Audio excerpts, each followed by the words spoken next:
నేనే మార్గం, నేనే మార్గం, నేనే మార్గం.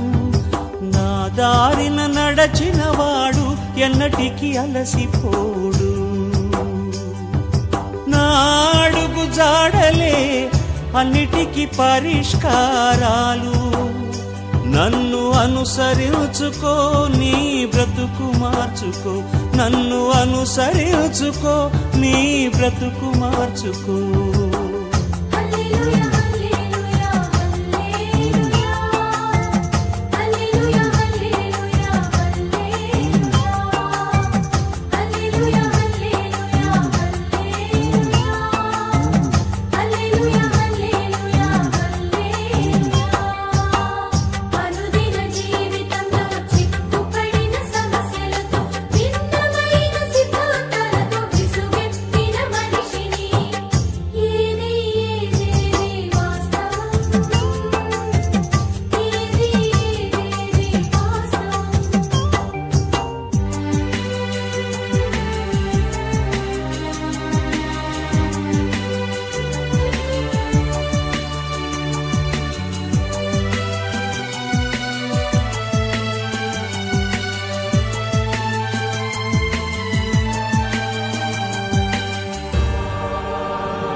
నేనే సత్యం.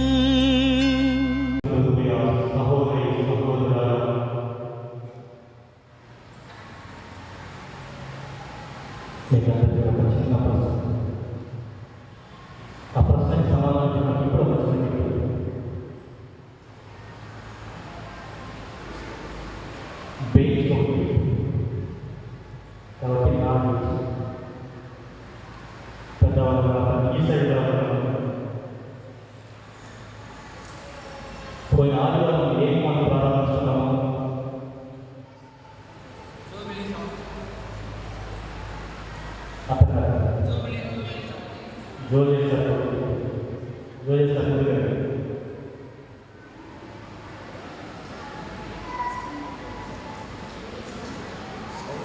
తెలిసినది చెప్పేదానికి కొద్దిగా భయపడాలి, కానీ చెప్పేదానికి భయపడినప్పుడు గిఫ్ట్ పోదు కదా.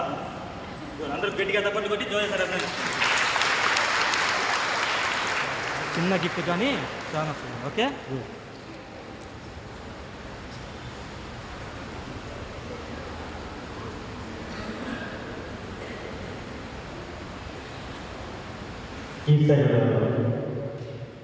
ఆ జూబిలీ సంవత్సరాన్ని ప్రారంభిస్తున్నాము. దాంట్లో కొన్ని సిగ్నల్ ఉన్నాయి, చెప్పగలరా?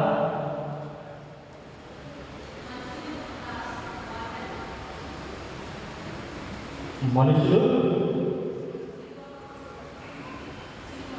సిలువ, అలలు,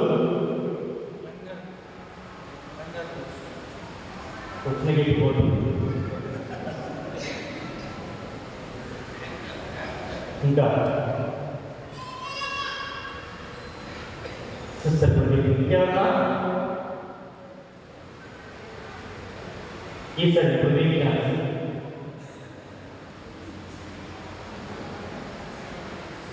ఏమేమి ఉన్నాయి? మన ముందు ఒక లోగో ఉంది.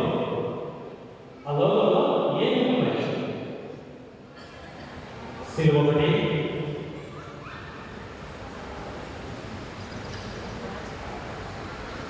మంది చాలా పెద్ద ఆంధ్ర తెలంగాణ రాష్ట్రంలో మనకున్నటువంటి వ్యక్తులు ఏమేమి రాష్ట్రంలో లేదు చెప్పలేదు. ఏమన్నా ప్రేమ,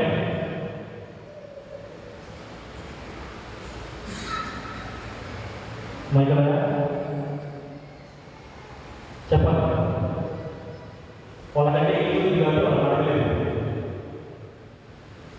సరే, ఎదురు వాళ్ళు ఏమేమి ఉన్నాయి చూసి చెప్పాలి. స్లీవ్ ఉంది, ఇంకా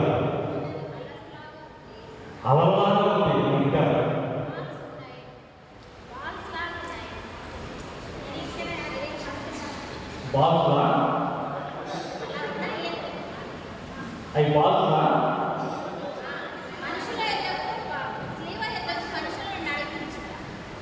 ఇంకా మనుషులు, ఓకే, నలుగురు మనుషులు. ఇంకేముంది? ఏం కనపడుతుంది? ఆ లోకం చూడాలి. ఆ నిరీక్షణ యాక్టివిటీ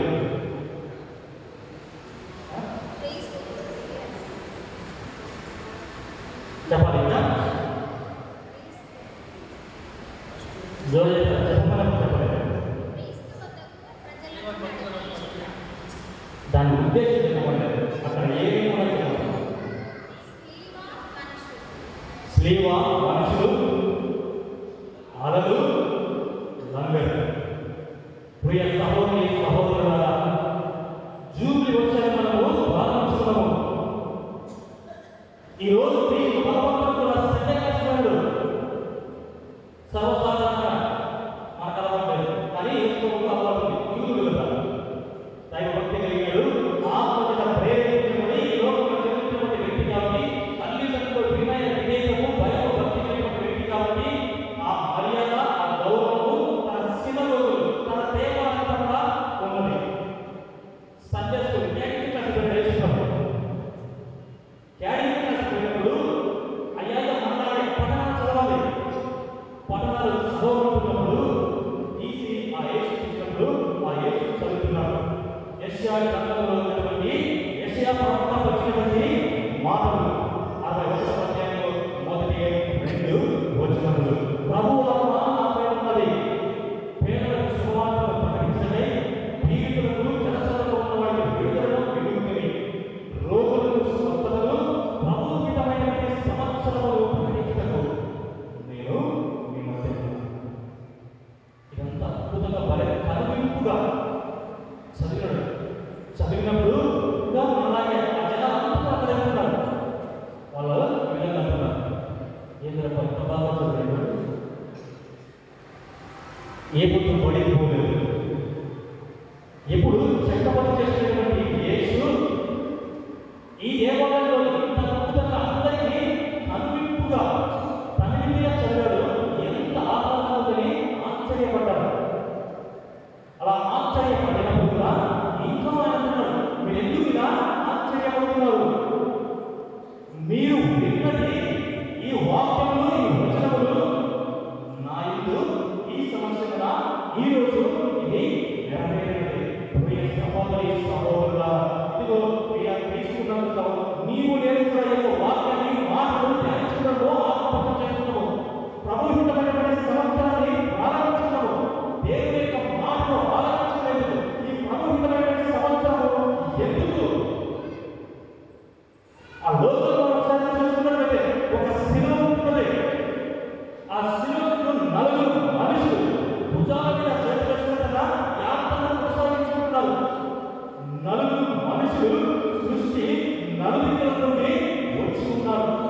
మతానికి, కులానికి, ప్రాంతానికి అతీతంగా ఒక్కొక్కరి రంగులు సూచిస్తూ ఇదిగో తారతమ్యం లేకుండా వివేకం లేకుండా అందరూ కూడా ఒకరి మీద ఒకరు ఆధారపడుతూ మొదటి ఉన్నటువంటి ఆ వ్యక్తి ఆ శిలువను పట్టుకుని యాత్రను కొనసాగిస్తున్నారు.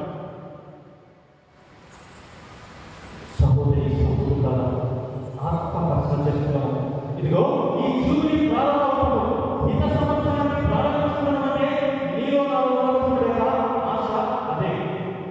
అలల మీద నిలుస్తున్నాము. మన జీవితం ఎప్పుడు సాధ్యం ఉండదు, ఎప్పుడు సంతోషం ఉండదు, ఎప్పుడు నిలకడగా ఉండదు, ఎప్పుడు సాధారణంగా సాగదు. మన జీవితం ఎప్పుడు ఏదో ఒక సమస్యలో చుట్టుకుంటుంది. అలలలో వచ్చి ఉంటుంది. కాస్త సమయం బాగుందని కుటుంబం మళ్ళీ అలలాగా ఏదో వచ్చి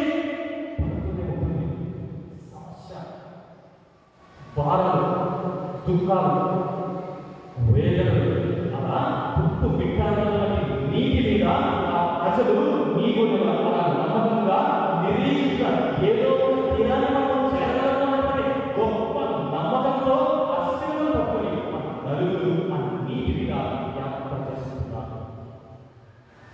అలా యాత్ర చేస్తున్నప్పుడు అక్కడక్కడ ఒక లంగరేసి సంవత్సరాలకు పొంగిపోకుండా, సంవత్సరాలకు పొంగిపోకుండా, సంవత్సరం వచ్చినప్పుడు దిగనాలు జీవితం మీద బతుకు మీద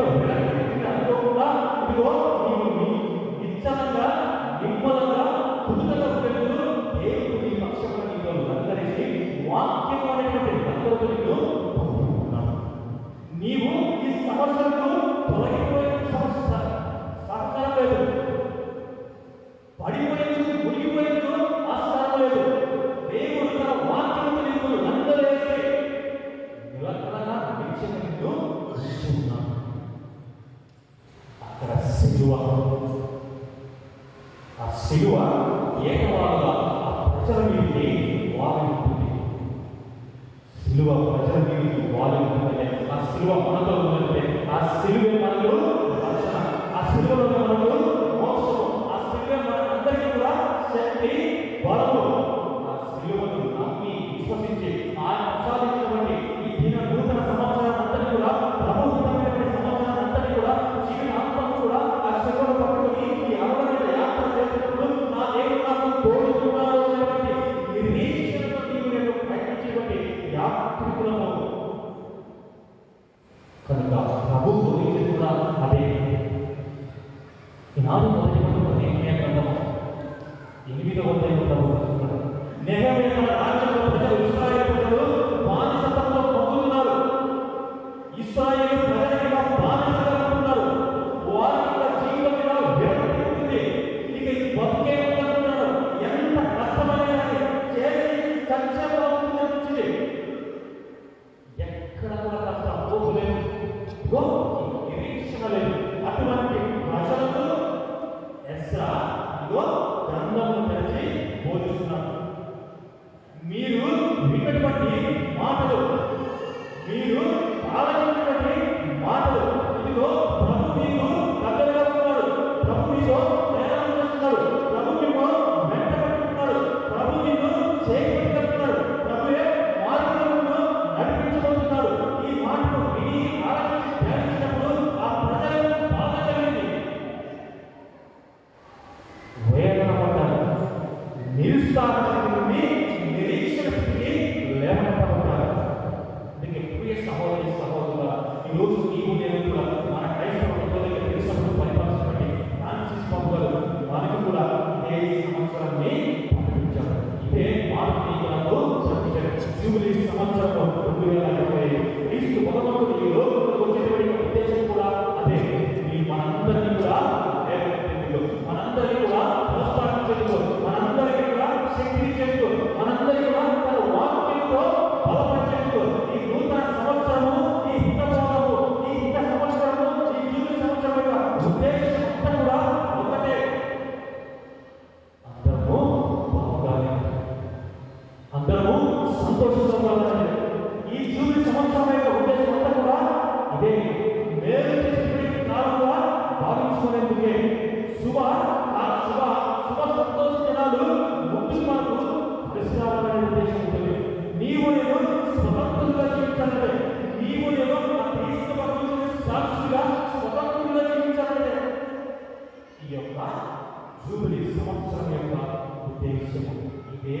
మాటలు, ఇదే ఆలోచనలు, ఇదే ప్రవచనలు ఎన్నో ఏళ్ళుగా భక్తులు, న్యాయకులు, రాజులు ఇశ్రాయేలు ప్రజలకు బోధిస్తున్నారు. లేవియ గ్రంథము 25వ అధ్యాయం 8 నుంచి 19వ వచనం మనము చూస్తున్నాం.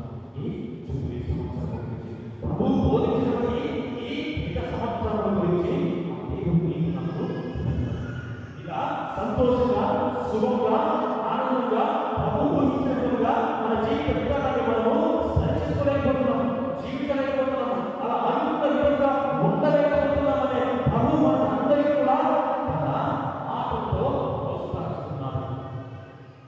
అలా జీవించాలనేది ప్రియ సహోదరి సహోదరులు, నీలో మాలో మనందరూ క్రైస్తవ కథోలిక సంఘముగా ఒకరికొకరు తోడుగా క్రీస్తు భగవంతుని మీద ఆధారపడి మన యాత్రను కొనసాగించుకుంటున్నాం.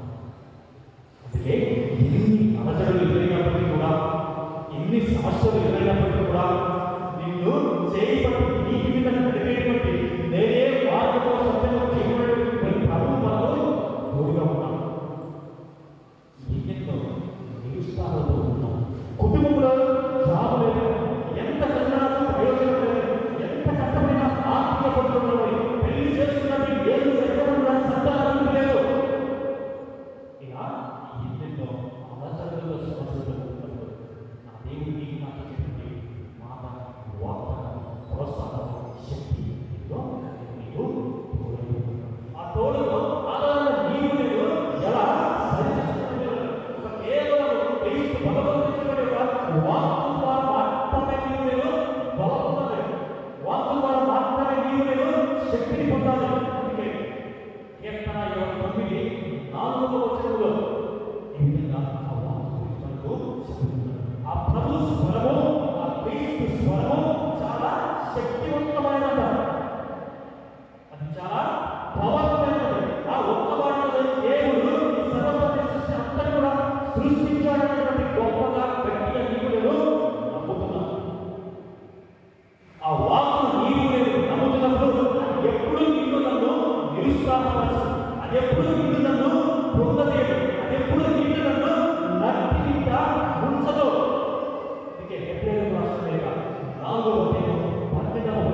వాక్కును నీవు నేను నమ్మి విశ్వసించుకున్నప్పుడే ఆ వాక్కును నీవు నేను సహృదయంగా ప్రేమపూర్వకంగా నమ్మకంగా విశ్వాసంగా నా కుటుంబంలోని నా హృదయంలోని స్వీకరించుకున్నప్పుడు తెచ్చుకున్నప్పుడు నీవు ఊహించగలగా మార్పులు కనుక దేవుని యొక్క వాక్కు సజీవమైనది, చైతన్యవంతమైనది. ఎక్కడో ఆదరి చెప్తున్నప్పుడు వ్యక్తి మోసం చేశాడని రకరకాలుగా బాధించి వేధించి హింసించాడని తల్లిదండ్రులకు కనబడుతుందా ఏదో చేస్తున్నటువంటి ఒక వెళ్ళినటువంటి ఒక అమ్మాయి ప్రభువు వాక్కును విని ఈ విధంగా నీ శరీరంలో మాత్రమే నాశనం చేయగలరు, నీ ఆత్మను ఎవరు నాశనం చేయగలరు. నీవు భయపడవలసినది, నీవు బాధపడవలసినది, నీ ఆత్మను నాశనం చేసినటువంటి వ్యక్తి మాత్రమే నీవు. కనుక యోహాను సువార్త 6వ అధ్యాయం 63వ వచనం, ఇదిగో నా వాక్కు జీవము కలిగినది, నా వాక్కు జీవము కలిగినది. ఆ జీవము కలిగిన వాక్కు ద్వారా ఎంతో మంది ప్రేరేపించబడ్డారు, ఎంతో మందికి శక్తి పొందుతున్నారు. కనుక ప్రియ సహోదరి సహోదరులారా, ఈ జూబిలీ సంవత్సరంలో ఈ ప్రభుత్వమైన సంవత్సరాన్ని నీవు నేను ప్రారంభించుకుని క్రీస్తు భక్తులు ఈ రోజు నీవు నాకు బోధించబడి ఈ మాట ద్వారా నీవు నేను చైతన్యవంతం కావాలి, సజీవంతం కావాలి, జీవంతం నింపబడాలి, ఆయన మాటలు పడాలి, ఆయన సత్యములు జీవించాలి, ఆయన ప్రేమకు సాక్షిగా మారాలి. అందుకే ఇంకొక సంఘటన మనం ఎప్పుడు కూడా పెళ్ళేటువంటి తమ్ముళ్ళు సంతాన భాగ్యం కలగలేదని ఎప్పుడు బాధ, ఒకరంటే ఒకరికి విరోధం కలుగుతుంది, ద్వేషం కలుగుతుంది, వ్యతిరేక భావాలు, మనస్పర్ధలు, లేనిపోని అనుమానాలు మొదలవుతున్నాయి. అలా మొదలవుతున్న కొద్దీ ప్రార్థన చేస్తున్నాను. అలా ప్రార్థన చేస్తున్నటువంటి సమయంలో సామువేలు మొదటి గ్రంథం 1వ అధ్యాయం 1వ వచనం చదువుతున్నాను. అన్న సంతాన భాగ్యం లేక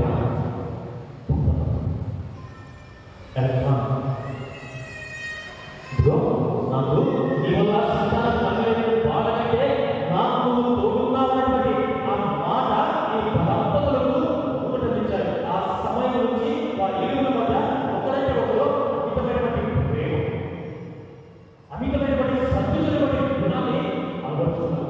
చూడండి, పరిశుద్ధ గ్రంథము వాక్కు ఆ దంపతులు ఏ విధంగా ప్రేరేపించబడ్డారు. కనుక ఈ వాక్కు చేత నీవు నేను ప్రేరేపించబడ్డారు, ఈ వాక్కు చేత నీవు నేను చైతన్యవంతం కావాలి, ఈ పరిశుద్ధ గ్రంథం చేత నీవు నేను సజీవులుగా మారాలి. ఈ వాక్కు ఎవరో కాదు, యోహాను సువార్త 1:1 అందులో వాక్కు మీద వాక్కు దేవుడే ఉండేది, దేవుడే వాక్కు, ఆ వాక్యే దానిని నీవు విశ్వసించినప్పుడు, దానిని నీవు నమ్మినప్పుడు ఇంకా కూడా సాగిగా సాగు వాక్యం నిన్ను బలపరుస్తుంది. ఆ వాక్యం ద్వారా నీవు నేను ప్రభుత్వం సాధించినట్టు ఈ నూతన సంవత్సరాన్ని, ప్రభుత్వం సాధించినట్టు ఈ మిగతా బోధనలు, ప్రభుత్వం సాధించినట్టు ఈ జూబిలీ సంవత్సరాన్ని, ఈ రోజు మన కళ్ళతో ఉన్నటువంటి ఆ నిరీక్షణ యాత్రలో నీవు నేను ప్రయాణం చేస్తున్నప్పుడు, యాత్ర చేస్తున్నప్పుడు నాతో నా దేవుడు తోడుగా ఉన్నాడు.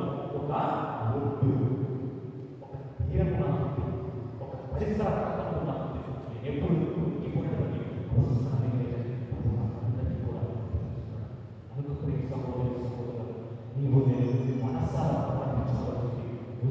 ఈ వాక్కులు నీవు నేను నమ్మాలి. ఈ వాక్కులో రోమిలకు రాసిన లేఖ మళ్ళీ మనము చూస్తున్నాము. దర్శన గ్రంథము దర్శన గ్రంథము 19:13 రక్తంతో మొదలుపడినటువంటి ఆ వ్యక్తిని దైవ వాక్కుగా విశ్వసిస్తున్నాము.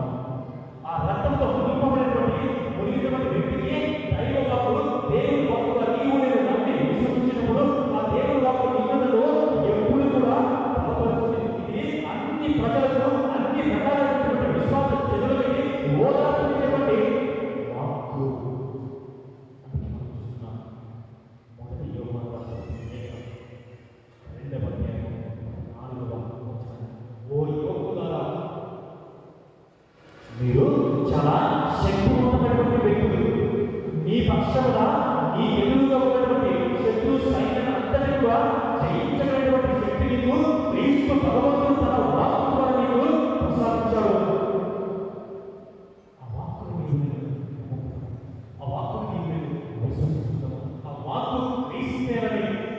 వాక్కు మెస్సయ్యని వాక్ని విశ్వసించి ఆ వాక్కుని వందలుగా సమాధానంగా పంచుకున్నప్పుడు ఇక నాకు ఏది రాదు, నాకు ఏది కొట్టకూడదు, ఏది నన్ను కొట్టుకోలేదు, ఏది నన్ను ఉంచదు, ఏ దయ నా తల్లికి చేరదని మత్తయి సువార్త 7వ అధ్యాయం 4వ ఎవడైనా నా ధర్మశాస్త్రములు నా ఆజ్ఞలు పాటించేవాడు రాత్రి నా ఇల్లు కట్టినందున బుద్ధిమంతుని పోలి ఉన్నాడు.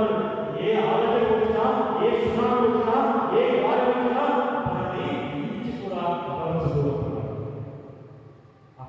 చేసుకోవడం ఏ విధంగా నేను నిరీక్షణ యాత్రికుడుగా ఈ వాక్కు చెప్పేదో నిరీక్షణ యాత్రికుడుగా, ఆత్మీయుని యాత్రికుడుగా ఏ విధంగా పరిశుద్ధ గ్రంథం ప్రతిరోజు ధ్యానించుకున్నాను. మనంతా కూడా రోజు వాక్యానుసారంగా ధ్యానించమని స్వార్థపరంగా పాత నిబంధనలలో ఉన్నారు. అది ప్రవక్త కావచ్చు, రాజుల గ్రంథం కావచ్చు, న్యాయాధిపతులు కావచ్చు. ఒక భాగం నూతన నిబంధనల గురించి పౌలు గారు ప్రేరేపించబడినటువంటి వాక్కుల ద్వారా ఇంకొక వాక్యం మూడవదిగా ముఖ్యంగా నీవు చదవవలసింది పాటించవలసింది సువిశేష భాగం. రోజు లేవగానే ఉదయాన్నే ఆ వాక్యం మనం చదువుతున్నాము. ఆయన ధర్మశాస్త్రాన్ని మనసులో మలుచుకుంటున్నామా? దినాన్ని దోషంలో ప్రారంభించుకున్నప్పుడు ఆయన మాటతో, ఆయన వాక్కుతో ప్రారంభించుకుంటున్నామా? ఎలా నీవు నేను వాక్కుతో బలపడుతున్నాము, ఎలా నీవు నేను వాక్కుతో ఆశ్రయించబడుతున్నాము, ఎలా నీవు నేను ఆ వాక్కుతో ఆనందకరంగా ఆ రోజును సాగించుకుంటున్నాము. అనుభవించాలి, ఆశీర్వదించాలి, దీవించబడాలంటే నా శాస్త్రములు, నా ఆజ్ఞలు, నా ధర్మశాస్త్రాలు, నా సువిశేషాన్ని, నా సువిశేష విలువలను పాటించి ఈ జీవితాన్ని రాతి మీద, ఆ నియమ నిబంధన మీద నిర్మించుకుంటున్నాను. ఆ అనుగ్రహము ప్రభు మనకి ఎప్పుడు కొడుతుందని ప్రార్థించాలి. కీర్తన 119, 105వ వాక్యం మీద ఆయన వాక్కు నా తోడు వెలుగు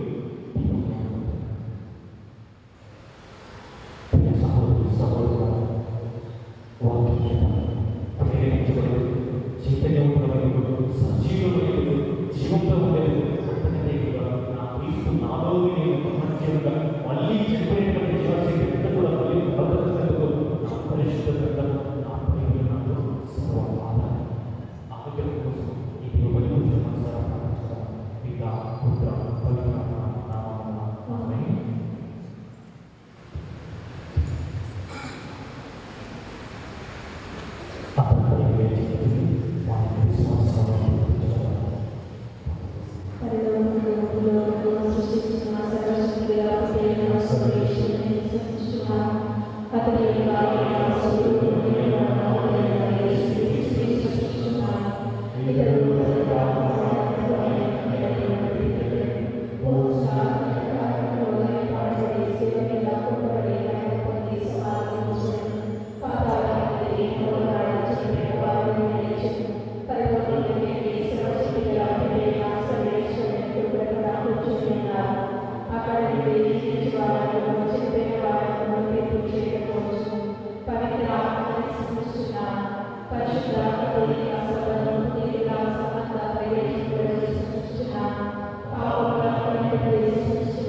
ఈ పవిత్రమైన సమయంలో మనందరం వ్యక్తిగతంగా సర్వేశ్వరులతో మాట్లాడుతున్న సమయంలో మన విన్నపాలు, ప్రార్థన, ఇదిగో సమస్యలు, ఇవన్నీ కూడా అనుభవంతో మాట్లాడటం.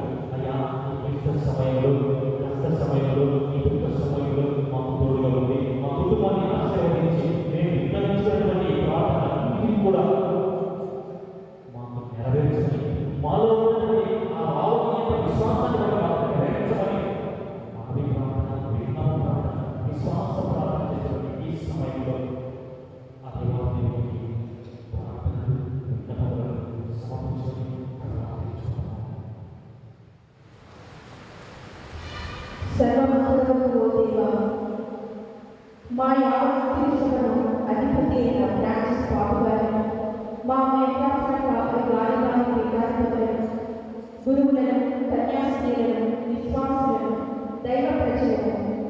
దేశ నాయకులను దీవించమని ఓ ప్రభువా మీరు చేసి ప్రార్థన ఆలకించండి.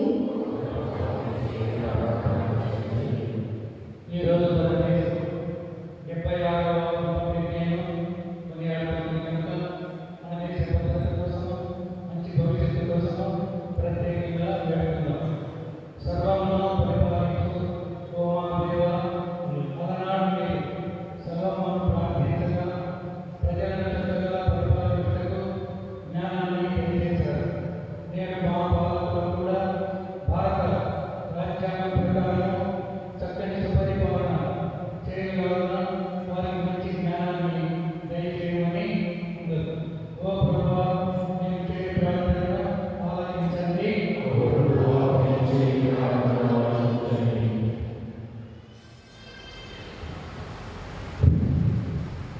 పరలోకపు మా తండ్రి, ఈ ఉదయకాల సమయంలో నీ సన్నిధికి మమ్మల్ని అందరినీ చేర్చినందుకు మీకు వేలాది వందనాలు. యవనస్తులందరినీ నీ పాద